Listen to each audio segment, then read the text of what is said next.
Previous videos in this series, I've presented Anselm's idea that God is the greatest possible being, a being such that you cannot think of a being greater than God, and explained how he uses this to give his ontological argument, trying to prove that God exists.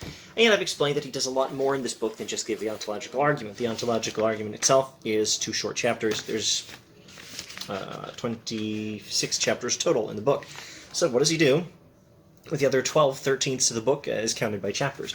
Well, I've explained that he builds on the idea of this greatest possible being whose existence he's demonstrated to solve some problems in philosophical theology, to understand or illuminate certain aspects of God, certain characteristics of the divine nature, and he's stirring up affection in himself for God. He's trying to love God better.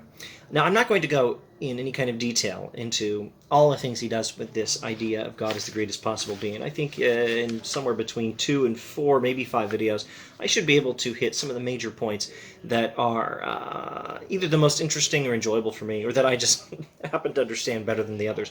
But let's start here with chapter 6, where Anselm lays out 3 puzzles in philosophical theology.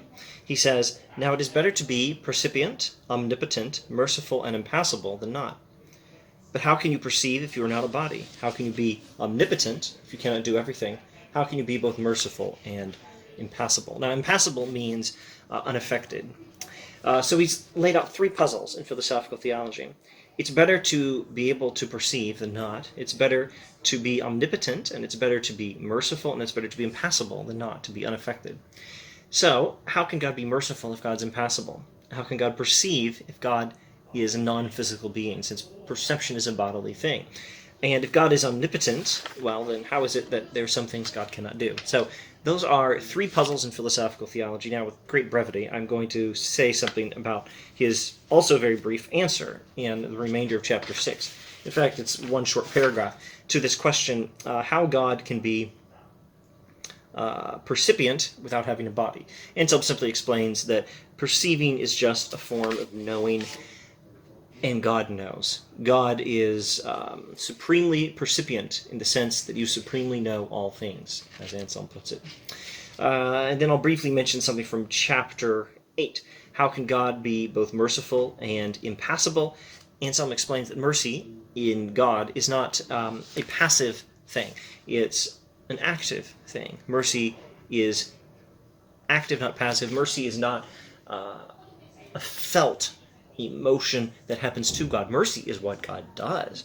And God can be entirely impassible, that is to say, such that you cannot affect him, while still having, in a sense, affections, emotions, like mercy, as long as we understand that these things are active. An emotion for me is at least largely a passive thing, but not for God. In God, if you can even use the word emotion or a word like affection, we must understand that these things are active qualities. God's mercy is not how he is made to feel passively by responding to some situation calling for mercy.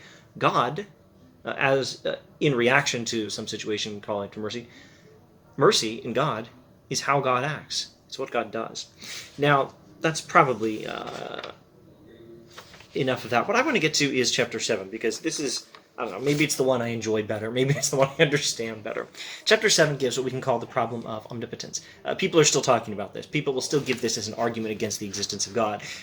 God, according to you traditional theists, the objector will say, is omnipotent, which means God can do anything. And yet, you also think that God cannot tell a lie, or that God cannot do anything morally wrong or something, and therefore God must not be omnipotent. So your idea of God is incoherent. Or let me see if I can remember another way I think I've heard it phrased. If God is omnipotent, God should be able to do anything. And if God is omniscient, God should be able to know everything. So God is not able to be ignorant, or not able to forget something he once knew. Therefore, God is not omnipotent. So the objection goes. So chapter 7, Anselm addresses this. But how are you omnipotent if you cannot do everything? And how can you do everything if you cannot be corrupted, or lie, or cause what is true to be false, or many other such things? And now Anselm gives his response to this problem of omnipotence. Or is the ability to do these things not power, but weakness? For someone who can do these things, can do what is not beneficial to himself, and what he ought not to do. The more he can do these things, the more power misfortune and wickedness have over him, and the less he has over them. So whoever can do these things can do them not in virtue of his power, but in virtue of his weakness. All these things God is unable to do are weaknesses. The ability to do them is itself a weakness, not a strength. Now, omnipotence must also be understood not to be defined as the ability to do anything, but as unlimited power. And power, unlimited power, is not only consistent with the inability to do certain things, the ability to do which would be a weakness, but actually it requires it. Omnipotence, understood as the presence of unlimited power, actually requires that you are unable to do certain things, the ability to do which would be a weakness. I'll skip a bit. In the same way, then, when someone is said to have the power to do or suffer something that is not beneficial to himself or that he ought not to do, by power, we really mean weakness. For the more he has this power, the more power misfortune and wickedness have over him, and the less he has over them. Therefore, Lord God, you are all the more truly omnipotent, because you can do nothing through weakness, and nothing has power over you. And omnipotence must be understood not as ability to do anything, but as unlimited or infinite power. I think that may suffice for now. We'll go to another bit of the proslogion in the next video.